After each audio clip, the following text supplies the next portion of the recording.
Hello welcome back. അപ്പോൾ ദാ ഈ ഒരു കുർത്തി ഉണ്ടല്ലേ, ഇതൊരു നൈറ്റി ബിറ്റിൽ സ്റ്റിച്ച് ചെയ്തെടുത്ത ഒരു കുർത്തിയാണ്, സ്ലിറ്റഡ് ടോപ്പാണ്. അപ്പോൾ ഇതിൻ്റെ കട്ടിങ് വീഡിയോ ആണ് ഇന്നത്തെ വീഡിയോ. അതുപോലെ ഈ ഒരു ഡയമണ്ട് നെക്ക് നമ്മൾ സ്റ്റിപ്പിലാണ് സ്റ്റിച്ച് ചെയ്തെടുത്തിട്ടുള്ളത്. അപ്പോൾ അത് കട്ട് ചെയ്യുന്നതും കൂടെ ഈ വീഡിയോയിൽ ഇൻക്ലൂഡ് ചെയ്തിട്ടുണ്ട് കേട്ടോ. അപ്പോൾ ദാ തുണി ദാ ഇതുപോലെ 4 അറ്റ് ഫോൾഡ് ചെയ്ത് ഇട്ട് കൊടുത്തിട്ടുണ്ട്. ഇനി നമുക്ക് വേണ്ട ലെങ്ത്ത് എടുക്കുക. അപ്പോൾ എനിക്കിവിടെ 42.5 ലെങ്ത്ത് വേണ്ടത്. അതായത് തയ്യൽ തുമ്പ് കൂടെ കണക്കാക്കി, അതേപോലെ നമ്മൾ ബോട്ടം മടക്കി അടിക്കാനും കൂടെ കണക്കാക്കിയാണ് 42.5 അടയാളപ്പെടുത്തി കൊടുക്കുന്നത്.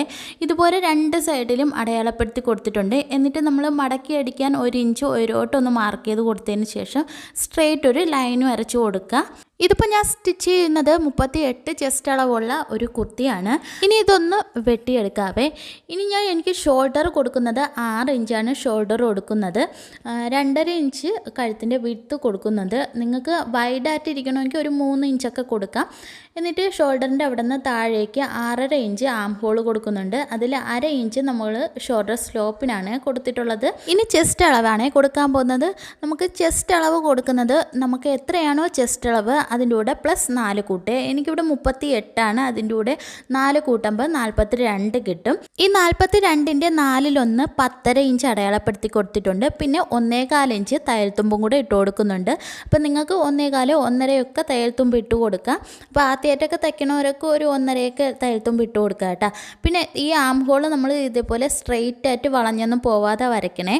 ഇനി നമുക്ക് ഷോൾഡർ സ്ലോപ്പ് 1/2 ഇഞ്ച് മാർക്ക് ചെയ്ത് കൊടുത്തതിന് ശേഷം കഴുത്തിൻ്റെ വിഡ്ത്തിൽ നിന്ന് ഇതുപോലെ ചരിച്ചൊന്ന് മാർക്ക് ചെയ്ത് കൊടുത്തിട്ടുണ്ട്.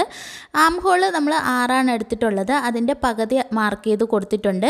ആ കോർണറിൽ നിന്ന് ഒരു 1.5 ഇഞ്ച് മാർക്ക് ചെയ്ത് കൊടുത്തതിന് ശേഷം ചെസ്റ്റ് അളവ് നമ്മൾ 10.5 എടുത്തില്ലേ, ഈ 3 പോയിൻറ്റും കൂടെ തമ്മിൽ ഇതുപോലെ ആം ഹോൾ റൗണ്ട് മാർക്ക് ചെയ്തെടുക്കണേ. ഇതാണ് നമ്മൾ ആം ഹോൾ റൗണ്ട് എന്ന് പറയുന്നത്. ഇത് കറക്റ്റായിട്ട് വന്നാൽ നമ്മൾ ഈ കൈക്കുഴിയുടെ അവിടുത്തെ ആ ഒന്നും ഉണ്ടാവില്ല. ഈ സ്കെയിലുണ്ടെങ്കിൽ ഭയങ്കര എളുപ്പമാണ് കേട്ടോ ഇതുപോലെ റൗണ്ട് ചെയ്യുക. അല്ലാന്നുണ്ടെങ്കിൽ ഈ 3 ഡോട്ടും തമ്മിൽ ഒന്ന് ഇതുപോലെ വരച്ചു കൊടുത്താലും മതി. രണ്ടും എളുപ്പമാണ്, പക്ഷേ സ്കെയിൽ നമുക്ക് ഭയങ്കര ഉപകാരപ്രദമാണ് കേട്ടോ. ഇനി നമ്മൾ ബോഡി ഷേപ്പാണ് അടയാളപ്പെടുത്താൻ പോകുന്നത്. എൻ്റെ ബോഡി ഷേപ്പ് ലെങ്ത് 14.5 അത് ഇതുപോലെ മാർക്ക് ചെയ്ത് കൊടുക്കുന്നുണ്ട്. 2 സൈഡിലും നമ്മൾ മാർക്ക് ചെയ്ത് കൊടുത്തിട്ട് ലൈൻ വരച്ചിട്ട് ആ ഒരു ലൈനിൽ നമ്മൾ മാർക്ക് ചെയ്തെടുക്കാം ബാക്കി മെഷർമെൻറ്റ്. അപ്പോൾ ഇങ്ങനെ ലൈനിൽ മാർക്ക് ചെയ്തെടുക്കുമ്പോൾ കറക്റ്റായിട്ട് ആ ഒരു ലെവലിൽ തന്നെ കിട്ടും, വളഞ്ഞു ഒന്നും പോകില്ല. അപ്പോൾ ആദ്യമായിട്ടൊക്കെ സ്റ്റിച്ച് ചെയ്യണവരൊക്കെ ഇങ്ങനെ ചെയ്ത് നോക്കിയാൽ ഭയങ്കരമായിട്ട് ഈസി ആയിരിക്കും, കറക്റ്റ് മെഷർമെൻറ്റിൽ തന്നെ കിട്ടുകയും ചെയ്യുവേ. അപ്പോൾ ആദ്യമായിട്ട് ചെയ്യണവർ ഈ ഒരു രീതിയിൽ ചെയ്ത് നോക്കണേ. ഇനി എൻ്റെ ബോഡി ഷേപ്പ് എന്ന് പറയുന്നത് 34 ഇഞ്ചാണ്ട്. അതിൻ്റെ കൂടെ 3 കൂടെ പ്ലസ് ചെയ്തുമ്പോഴേ എനിക്ക് 37 ഇഞ്ച് കിട്ടും. ആ ഒരു 37 ഇഞ്ച് 4/1 ഭാഗം 9.25 ഇഞ്ച് + 1.25 ഇഞ്ച് തയ്യൽ തുമ്പും കൂടെ മാർക്ക് ചെയ്ത് കൊടുത്തിട്ടുണ്ട്. ഇനി നമുക്ക് സ്ലിറ്റിൻ്റെ ലെങ്ത്ത് 22 ഇഞ്ച് മാർക്ക് ചെയ്ത് കൊടുക്കുക. അത് 2 സൈഡിൽ ഇതുപോലെ മാർക്ക് ചെയ്തതിന് ശേഷം സ്ട്രെയിറ്റ് ലൈൻ കൊടുക്കുക. എനിക്കിപ്പോൾ സ്ലിറ്റ് വരുന്നത് 40 ഇഞ്ചാണ്. ആ 40 ഇഞ്ചിൻ്റെ കൂടെ 4 പ്ലസ് ചെയ്യുമ്പോൾ 44 കിട്ടും. അതിൻ്റെ 4/1 ഭാഗം 11 ഇഞ്ച് + 1 ഇഞ്ച് മാത്രമേ ഇവിടെ നമുക്ക് തയ്യൽ തുമ്പ് കൊടുത്താൽ മതിയേ. ഇനി ബോട്ടം ഞാൻ ഇവിടെ എടുക്കുന്നത് 12 ഇഞ്ചാണ്. 12 ഇഞ്ചിൻ്റെ കൂടെ 1 ഇഞ്ച് തയ്യൽ തുമ്പ് കൂടെ കൂട്ടി 13 ഇഞ്ച് മാർക്ക് ചെയ്ത് കൊടുത്തതിന് ശേഷം നമ്മൾ ഈ മാർക്ക് ചെയ്ത ലൈനെല്ലാം തമ്മിൽ ഇതുപോലെ ജോയിൻ്റ് ചെയ്ത് കൊടുക്കാം. പിന്നെ ഈ ഒരു ജോയിൻ്റ് ചെയ്ത് കൊടുക്കുമ്പോഴേ നമ്മൾ വെട്ടിയെടുക്കുമ്പോൾ മാറിപ്പോവല്ലേ, നമ്മൾ തയ്യൽ തുമ്പിൻ്റെ ആ ഒരു ഭാഗത്തൂടെ മാത്രമേ വെട്ടാൻ പാടുള്ളൂ. പിന്നെ അത് ഈ ഒരു കൂർത്തിരിക്കുന്ന ഷേപ്പ് നമുക്കൊന്ന് റൗണ്ടായിട്ടൊന്ന് ഷേപ്പ് ചെയ്ത് കൊടുക്കാവേ. ചുരിദാർ കട്ടിങ് എളുപ്പമാണ്. ഈ കുറച്ച് മെഷർമെൻറ്റൊക്കെ അറിഞ്ഞിരുന്നാൽ നമുക്ക് സിമ്പിളായിട്ട് വെട്ടിയെടുക്കാവുന്നതേ ഉള്ളൂ.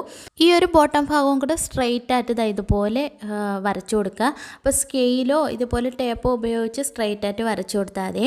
അപ്പോൾ സ്കെയിലുണ്ടെങ്കിൽ ഭയങ്കര ഈസി ആയിരിക്കും. അപ്പോൾ എൻ്റെ കയ്യിലില്ല, അപ്പോൾ ഞാൻ ടേപ്പ് വെച്ച് ഞാൻ അഡ്ജസ്റ്റ് ചെയ്ത് വരച്ചു കൊടുത്തിട്ടുണ്ട്. ഇനി നമ്മൾ മാർക്ക് ചെയ്ത ആ ഒരു ലൈനിൽ കൂടെ നമുക്ക് വെട്ടിയെടുക്കാവേ. ഇനി സ്ലിറ്റിൻ്റെ അവിടെ ഇതുപോലെ ചെറിയൊരു കട്ടിങ് കൊടുക്കുക. അപ്പോൾ ഇങ്ങനെ കട്ടിങ് കൊടുത്തിട്ടിരുന്നാൽ നമുക്ക് സ്ലിറ്റ് അടിക്കാൻ എളുപ്പമായിരിക്കും. അപ്പോൾ ഷോൾഡർ സ്ലോപ്പും കൂടെ വെട്ടി കൊടുക്കുന്നുണ്ട്. അപ്പോൾ ഇതാണ് ഫ്രണ്ട് വശം. ഫ്രണ്ട് വശത്തെ കൈക്കുഴി നമ്മൾ ഒരു 1/2 ഇഞ്ച് കുഴിച്ചൊന്ന് മാർക്ക് ചെയ്തിട്ട് ഒന്ന് വെട്ടിയെടുക്കാവേ. അതായത് ടോപ്പിൽ നിന്ന് ഒരു 1.5 ഇഞ്ച് മാർക്ക് ചെയ്തിട്ട് ആ ഒരു സൈഡിൽ നിന്നാണ് ഇതുപോലെ മാർക്ക് ചെയ്തെടുക്കാനുള്ളത്. ഏറ്റവും ഉയരേന്നേ നിങ്ങൾ ഇതുപോലെ കുഴിച്ച് മാർക്ക് ചെയ്യില്ല കേട്ടോ. 1.5 ഇഞ്ച് താഴോട്ട് മാർക്ക് ചെയ്തതിന് ശേഷം ആ 1.5 1.5 ഇഞ്ചിൽ നിന്ന് വേണം താഴേക്ക് ഇതുപോലെ കുഴിച്ച് ഒന്ന് മാർക്ക് ചെയ്ത് ഒന്ന് വെട്ടിയെടുക്കാനുള്ളത്. അപ്പോൾ കഴുത്തിൻ്റെ അകലത്തിൻ്റെ അവിടെ ഒരു ചെറിയൊരു ഡോട്ട് കൊടുത്തിട്ടുണ്ട്. ഇനി നമ്മൾ ഒരു പുതിയ മോഡൽ നെക്കാണ് ഇതിൽ ചെയ്യുന്നത്. അതാണ് ഇപ്പോൾ മാർക്ക് ചെയ്തെടുക്കാൻ പോകുന്നത്. അപ്പം മുകളിൽ നിന്ന് താഴേക്ക് ഒരു 12.5 ഇഞ്ച് ഞാൻ മാർക്ക് ചെയ്ത് കൊടുത്തിട്ടുണ്ട്. അപ്പോൾ നിങ്ങളെ ലെങ്ത് അനുസരിച്ച് എടുക്കണം. അപ്പോൾ എനിക്ക് 12.5 മതിയാവും. പിന്നെ ആ ഒരു 12.5 ഫ്രണ്ടിലോട്ട് ഒരു 4 ഇഞ്ച് മാർക്ക് ചെയ്ത് കൊടുത്തിട്ടുണ്ട്. അതേപോലെ തന്നെ ഉയരയും 4 ഇഞ്ച് മാർക്ക് ചെയ്ത് കൊടുത്തതിന് ശേഷം ഇതുപോലെ ഒരു സ്ക്വയർ ബോക്സ് ഒന്ന് വരച്ചു കൊടുത്തിട്ടുണ്ട്. ആ ഒരു സ്ക്വയർ ബോക്സിൽ നിന്ന് ഇതുപോലെ മുകളിലോട്ട് 2 ഇഞ്ച് മാർക്ക് ചെയ്ത് കൊടുത്തിട്ട് ഇതുപോലെ ഒന്ന് റൗണ്ട് ചെയ്തെടുക്കുകയാണ് ചെയ്യുന്നത്. അപ്പോൾ റൗണ്ടായിട്ട് ഈ ഒരു ഭാഗം വെട്ടി മാറ്റിയതിന് ശേഷം വേറൊരു ക്ലോത്ത് ഇട്ട് ഒരു നെക്ക് ചെയ്യാൻ വേണ്ടിയാണ് കേട്ടോ ഇതുപോലെ മാർക്ക് ചെയ്ത് വരച്ചെടുക്കുന്നുണ്ട്. അപ്പോൾ ഈ ഒരു മാർക്കിൽ കൂടെ നിങ്ങൾ ഒരിക്കലും വെട്ടിയെടുക്കല്. ഇതിൻ്റെ തയ്യൽ തുമ്പ് ഇട്ടതിന് ശേഷം ഈ ഒരു ഞാൻ ഇപ്പോൾ വരയ്ക്കുന്ന ലൈനിൽ കൂടെ മാത്രമേ വെട്ടിയെടുക്കാവൂ കേട്ടോ. മറ്റേത് നമ്മൾ തയ്യൽ തുമ്പാണ് നമ്മൾ സ്റ്റിച്ച് ചെയ്ത് വരുമ്പോൾ നമ്മൾ ഫസ്റ്റ് വരച്ച ആ ഒരു സൈസിന് കിട്ടുവേ. അപ്പോൾ ഇതൊന്ന് മാർക്ക് ചെയ്ത് വെട്ടിയെടുക്കുന്നുണ്ട് കേട്ടോ. ഈ ഒരു ഷേപ്പിലാണ് കേട്ടോ വരുന്നത്. നിങ്ങൾക്ക് ഉയരത്തെ ഭാഗം നിങ്ങൾക്ക് ഷോൾഡറിൻ്റെ ആ ഒരു പോർഷൻ കുറച്ച് മതിയെങ്കിൽ അവിടെ കുറച്ച് കൊടുത്താൽ മതി. 4 കൊടുക്കണമെന്നില്ല കേട്ടോ. ഈ ഒരു ക്ലോത്താണ് വെച്ച് കൊടുക്കാൻ പോകുന്നത്. ഇതുപോലെ പോട്ടലി ബട്ടണും കൂടെ അറ്റാച്ച് ചെയ്ത് കൊടുക്കുന്നുണ്ട് കേട്ടോ. ഈ ഒരു പിങ്ക് കളർ പോട്ടലി ബട്ടൺ ഞാൻ ഇവിടെ ചെയ്ത് വെച്ചിട്ടുണ്ട്. അതും കൂടെ വെച്ച് കൊടുക്കണേ. അപ്പോൾ ഇതേപോലെ തന്നെ ബാക്ക് പോർഷൻ എടുത്ത് വെച്ചതിന് ശേഷം ലൈനിങ്ങും കൂടെ കട്ട് ചെയ്തെടുക്കുകയാണ്. ലൈനിങ് കട്ട് ചെയ്യുമ്പോൾ ഒരു 1.5 ഇഞ്ച് ഇതുപോലെ ഫ്രണ്ടിലോട്ട്, അതായത് കൂടുതൽ മാർക്ക് ചെയ്തിട്ട് വേണം വെട്ടിയെടുക്കാനുള്ളത്. അപ്പോൾ അതും മാർക്ക് ചെയ്തെടുത്തിട്ടുണ്ട്. ഇനി നമ്മൾ സ്ലീവാണ് കട്ട് ചെയ്യാൻ പോകുന്നത്. ഈ ഒരു നൈറ്റി പീസ് 290 വരുള്ളൂ. അപ്പോൾ എനിക്ക് ടോപ്പിന് പോയിട്ട് ബാക്കി ഇത്രയും തുണിയുണ്ട്. അത് ഇതുപോലെ 4 ഫോൾഡ് ചെയ്ത് കൊടുത്തിട്ടുണ്ട്. ഫോൾഡഡ് ആയിട്ടുള്ള ഭാഗം എൻ്റെ നേർക്കാണ് കേട്ടോ വരുന്നത്. അപ്പോൾ ഇതിൽ 16 ഇഞ്ച് ഇറക്കമുണ്ട്. ആ ഫുള്ള് ലെങ്ത്ത് ഞാൻ എടുക്കുന്നുണ്ട്. ഏറ്റവും മുകളിൽ നിന്ന് 3.25 ഇഞ്ച് താഴേക്ക് മാർക്ക് ചെയ്ത് കൊടുത്തിട്ടുണ്ട്. ഇനി ആ 3.25 ടേപ്പ് വച്ചതിന് ശേഷം എൻ്റെ ചെസ്റ്റ് അളവിൻ്റെ 4 ഭാഗം 9.5 ഇഞ്ച് ഫ്രണ്ടിലോട്ട് മാർക്ക് ചെയ്ത് കൊടുത്തിട്ടുണ്ട്. ഈ 9.5 മുകളിലോട്ട് ടേപ്പ് ചരിച്ച് ഇതുപോലെ വെച്ച് കൊടുക്കുമ്പോൾ 11 ഇഞ്ച് കിട്ടും. ആ 11 ഇഞ്ചിൻ്റെ പകുതി 5.5 ഇഞ്ച് ഞാൻ മാർക്ക് ചെയ്ത് കൊടുത്തിട്ടുണ്ട്. എന്നിട്ട് മുകളിൽ നിന്ന് 1 ഇഞ്ച് സ്ട്രെയിറ്റ് വരച്ചതിന് ശേഷം ഈ 5.5 ഇഞ്ചിലോട്ട് ഒരു വളച്ചൊരു കർവ് പോലെ നമ്മൾ ഇതുപോലെ മാർക്ക് ചെയ്ത് കൊടുക്കുക. എന്നിട്ട് ഈ 5.5 ഇഞ്ചിൽ നിന്ന് താഴെ 9.5 ഇഞ്ചിലോട്ട് കുഴിച്ചും കൂടെ ഒന്ന് മാർക്ക് ചെയ്ത് കൊടുക്കുക കേട്ടോ. നമ്മൾ എസ് എങ്ങനെയാണോ എഴുതുന്നത് അത് ഓർമ്മിച്ച് വെച്ചിരുന്നാൽ മതി ഈ ഒരു സ്ലീവ് കട്ട് ചെയ്യാം. അപ്പോൾ ഇങ്ങനെയാണ് നമ്മൾ ചെസ്റ്റ് അളവ് വെച്ച് കറക്റ്റ് മെഷർമെൻറ്റിൽ സ്ലീവ് കട്ട് ചെയ്യുന്നത്. അപ്പോൾ ഈ ഒരു രീതിയിൽ നമ്മൾ സ്ലീവ് കട്ട് ചെയ്താൽ ഒരിക്കലും ഫ്ലോപ്പ് ആവില്ല. അപ്പോൾ താഴെ ബോട്ടം 6 ഇഞ്ച് കൊടുക്കുന്നുണ്ട്. തയ്യൽ തുമ്പ് കൂടെ കൊടുത്തതിന് ശേഷം ചരിച്ച് ഇതുപോലെ ഒന്ന് മാർക്ക് ചെയ്തെടുക്കുക. എന്നിട്ട് ഇതൊന്ന് വെട്ടിയെടുക്കാവേ. അപ്പോൾ ഈ ഒരു വീഡിയോ കുറച്ച് ലെങ്താണ്. ഇത് ഡീറ്റെയിൽ ആയിട്ട് പറയുന്നത് കൊണ്ടാണ് കേട്ടോ കുറച്ച് ലെങ്ത് ആവുന്നത്. മാക്സിമം ഞാൻ ചുരുക്കിയിട്ടുണ്ട്. അപ്പോൾ നിങ്ങൾക്ക് ഇതിൽ എന്തോന്നെങ്കിലും സംശയം ഉണ്ടെങ്കിൽ ഒന്ന് കമൻറ്റ് ചെയ്താൽ മതി, എന്തോന്നെങ്കിലുമൊക്കെ മനസ്സിലായിട്ടില്ലെങ്കിൽ. അപ്പോൾ നമ്മൾ സ്ലീവായിട്ടുണ്ട്. ഇതിൻ്റെ ഫ്രണ്ട് പോർഷൻ നമ്മൾ 1/2 ഇഞ്ച് കുഴിച്ചൊന്ന് വരച്ചു കൊടുക്കണം. അത് ഞാൻ സ്റ്റിച്ച് ചെയ്യുമ്പോഴാണ് വെട്ടുന്നത് കേട്ടോ. അപ്പോൾ ബാക്കിലത്തെ നമ്മൾ കഴുത്തിൻ്റെ ലെങ്ത് 5.5 എടുക്കുന്നത്. അത് ഇതുപോലെ ഒന്ന് സ്ക്വയറിൽ വരച്ചു കൊടുത്തതിന് ശേഷം നമുക്ക് റൗണ്ട് നെക്കാണ് കേട്ടോ സിമ്പിളായിട്ട് ചെയ്തെടുക്കാം. അപ്പോൾ അതൊന്ന് റൗണ്ട് ചെയ്തെടുത്തതിന് ശേഷം അതും കൂടെ ഒന്ന് വെട്ടിയെടുക്കാവേ. ഫ്രണ്ട് നെക്ക് എന്ന് തച്ചാലും ഞാൻ റൗണ്ട് നെക്കാണ് സ്റ്റിച്ച് ചെയ്യുന്നത്. എളുപ്പം അനുസരിച്ചാണ് കേട്ടോ സ്റ്റിച്ച് ചെയ്തെടുക്കുന്നത്. അപ്പോൾ ഈ ഒരു കുർത്തിയിൽ ഞാൻ ഡയമണ്ട് കഴുത്തി തന്നെ സ്റ്റിച്ച് ചെയ്യാമെന്ന് വിചാരിച്ചു. അതിനായിട്ട് സ്റ്റിപ്പ് എടുത്തിട്ടുണ്ട്. ഒരു നമ്മൾ ഗ്ലേസിംഗ് ഉള്ള ഭാഗം അകത്ത് ഇത് ഫോൾഡ് ചെയ്തതിന് ശേഷം ഇതുപോലെ സ്റ്റിപ്പ് മടക്കി കൊടുത്തതിന് ശേഷം നമ്മൾ കഴുത്തിൻ്റെ വിഡ്ത്ത് 2.5 ഇഞ്ച് അടയാളപ്പെടുത്തി കൊടുത്തിട്ടുണ്ട്. ലെങ്ത് 6.5 ഇഞ്ചാണ് അടയാളപ്പെടുത്തി കൊടുത്തിട്ടുള്ളത്. എന്നിട്ട് ഇതുപോലെ സ്ക്വയർ ആയിട്ടൊന്ന് വരച്ചു കൊടുക്കുക.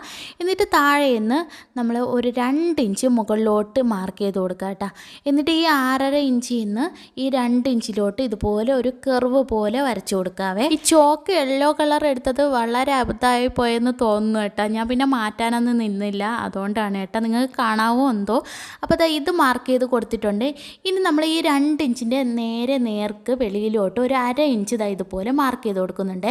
അപ്പോൾ നിങ്ങൾക്ക് നല്ല വൈഡ് ആവണമെങ്കിൽ ഒരു 1 ഇഞ്ചൊക്കെ കൊടുക്കാം. ഞാൻ ഇപ്പോൾ 1/2 ഇഞ്ച് കൊടുത്തിട്ടുള്ളൂ. എന്നിട്ട് മുകളിൽ നിന്ന് ഒരു 1.5 ഇഞ്ച് താഴേക്ക് മാർക്ക് ചെയ്തിട്ട് ഈ ഒരു ലൈനിൽ നിന്ന് കർവ് പോലെ വരച്ചു കൊടുക്കുക കേട്ടോ. കുറച്ച് ഡാർക്കായിട്ട് ഞാൻ വരച്ചു കൊടുക്കുന്നുണ്ട്, കാണാവോ എന്തോ. എന്നിട്ട് നമ്മൾ ഈ 1-1.5 ഇഞ്ച് ഇതുപോലെ ഈ ഒരു ഷേപ്പിൽ നിന്ന് വെളിയിലോട്ട് മാർക്ക് ചെയ്ത് അതും കൂടെ മാർക്ക് ചെയ്തതിന് ശേഷം ആ ഒരു സൈഡിൽ കൂടെയാണ് നമ്മൾ ഇതുപോലെ വെട്ടിയെടുക്കാനുള്ളത്. അപ്പോൾ ഇങ്ങനെയാണ് ഡയമണ്ട് നെക്ക് കറക്റ്റായിട്ട് വെട്ടിയെടുക്കാനുള്ളത്. അപ്പോൾ ഇതിൽ എന്തെങ്കിലും സംശയം ഉണ്ടെങ്കിൽ ഒന്ന് കമൻറ്റ് ചെയ്യാൻ മറക്കല്ലേ. അതുപോലെ ഈ വീഡിയോ നിങ്ങൾക്ക് ഉപകാരപ്രദമായിട്ടുണ്ടെങ്കിൽ ഒന്ന് സബ്സ്ക്രൈബ് ചെയ്ത് സപ്പോർട്ട് ചെയ്യണേ. ഫ്രണ്ട്സിനൊക്കെ ഒന്ന് അയച്ചു കൊടുക്കാനും മറക്കല്ലേ. അപ്പോൾ നെക്സ്റ്റ് വീഡിയോയിൽ കാണുന്നത് വരെ ബൈ.